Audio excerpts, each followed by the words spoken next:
Bon alors Philippe, dans le C400 GT, tu voulais être réincarné en Maya Camus, mais moi je voudrais être réincarné en Philippe Guillaume. Mais pourquoi Maya? Quelle drôle d'idée. Eh bien parce que, outre tes talents de claviateur, qui écrit plus vite que son nom, oui, ça j'aime bien, oui. Voilà, tu as des très grandes jambes et des très grands bras. J'ai aussi un truc très grand.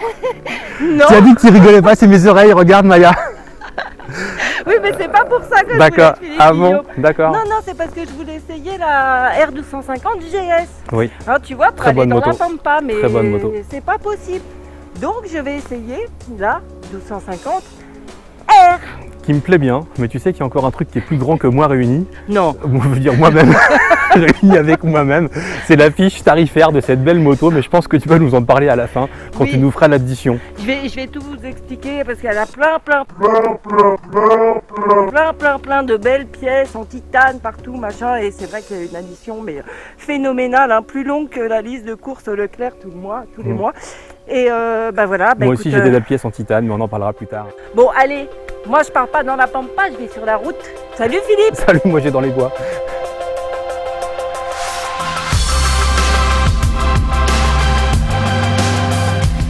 Pour une fois chez BM, ils n'ont pas attendu pour équiper leur Roadster R du nouveau Boxer et traîné d'abord par la GS.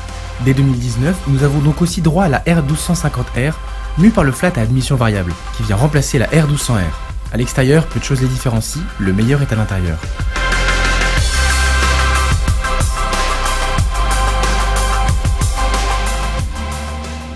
Dans un pays de tous les temps.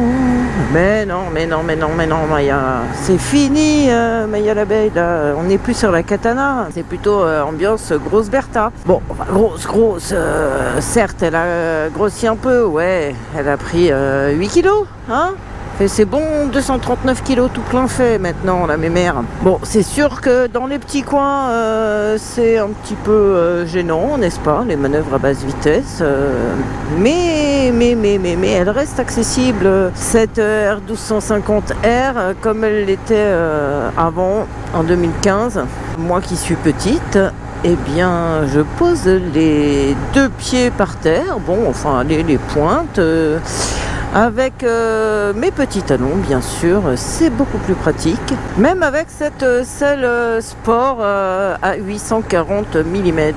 En fait, l'arcade est fine, hein, donc ça facilite. Niveau ergonomie, ce que j'aime bien, c'est qu'on peut bien serrer le réservoir avec les jambes. Comme ça, on fait bien corps avec la moto.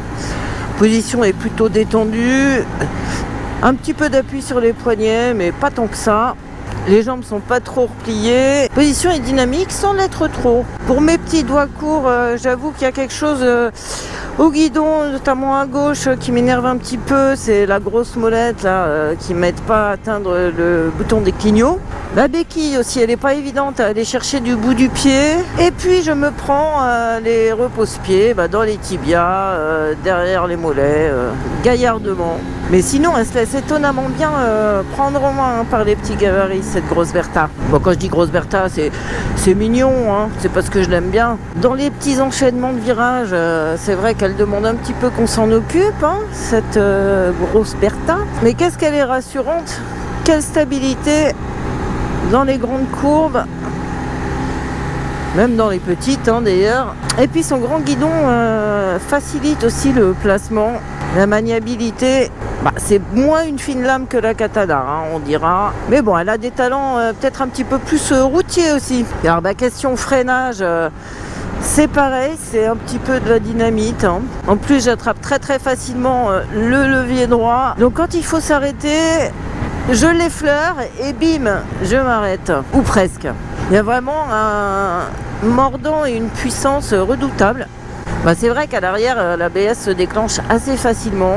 Mais en cas de gros freinage, on apprécie vraiment qu'elle reste bien en ligne. C'est vraiment rassurant. Cette fourche classique, on va dire, qu'elle avait adoptée aux dépens du télélever en 2015, est vraiment efficace.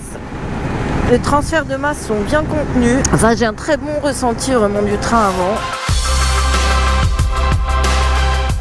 Certes, la 1250 est plus lourde que la 1200, mais le nouveau Boxer se charge de compenser avec 136 chevaux au lieu de 125. et 143 Nm au lieu de 125, à des régimes moins élevés. Merci à l'augmentation de cylindrée de 1170 à 1254 cm3, mais surtout à l'admission variable ShiftCam qui permet d'optimiser le rendement sur toute la plage du régime tout en maîtrisant la consommation. D'autres modifications comme les injecteurs à double jet et une ligne d'échappement revue prédispose ce moteur à Euro 5 pour 2020. Pas de changement côté châssis et partie cycle, et si la 1250 GS a adopté des étriers de frein Agues, la 1250R conserve les éléments Brembo de la 1200. Ah, et puis quand même, tout l'intérêt de cette R1250R, c'est d'offrir ce nouveau flat ShiftCam aux petits comme moi. Bon, elle a plein d'autres intérêts bien sûr, hein, mais moi je suis contente de pouvoir en profiter quand même. Plus de puissance, plus de couple, surtout ça qui est intéressant, plus de couple. Ce qui fait qu'on a une disponibilité sur toute la plage de régime qui est carrément incroyable pour un bicylindre.